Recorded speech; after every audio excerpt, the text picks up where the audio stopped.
Japan এশিয়ার গর্ব। Match শেষে ভক্তদের স্টেডিয়াম ক্লিনিংয়ের দৃশ্যই সাক্ষী। পৃথিবীর সবচেয়ে ভদ্র জাতি হিসেবে জাপানের অবস্থান সবার উপরে, একেবারে স্বর্গ শিখরে। কেউ ম্যাচ জিতে আর কেউ হৃদয় জিতে। জয়ের আনন্দে আত্মহারা যখন ব্রাজিল সমর্থক গোষ্ঠী, তখন স্টেডিয়াম ক্লিনিংয়ে ব্যস্ত জাপানের সমর্থকেরা। সব দিন সবকিছু জিততে হয় না।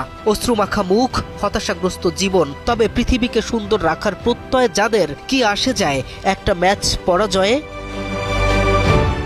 নেইমারের বেঞ্চে বসে কাটানোর দিনে ব্রাজিল পেয়েছে কাঙ্ক্ষিত জয়। ম্যাচের একেবারে শেষ মুহূর্তে গিয়ে অনেকটা ভাগ্যের লিখিত সমীকরণেই শেষ হাসি হেসেছে 5 বারের বিশ্ব চ্যাম্পিয়নেরা। 2-1 গোলের ব্যবধানে এই জয়ে পরের রাউন্ডে পৌঁছে গেছে হলুদিয়া পাখিরা। আর স্বপ্নভঙ্গ এশিয়ান জায়ান্ট জাপানের।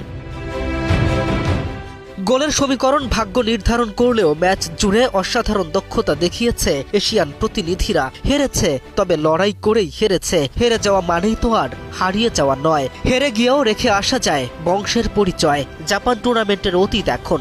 রাজধানীতে নিজস্ব জমিতে আমরা গড়ে তুলছি আপনার সুখের আবাস, এডিসন রিয়েল এস্টেট।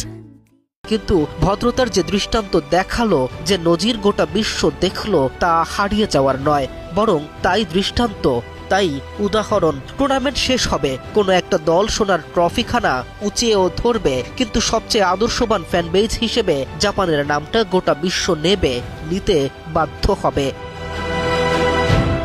মানুষ হারিয়ে যায়, থেকে যায় তার কর্ম, ভাগ্য লিখন, জয় পরাজয়, আগমন বা প্রস্থান। কিছু চিহ্ন থেকে যায়, কিছু কাজ অমরত্ব পায়। প্রথম বিশ্বের দেশগুলোর সামনে এশিয়ার মান উঁচুতে রাখার জন্য একটা ধন্যবাদ পেতেই পারে জাপান।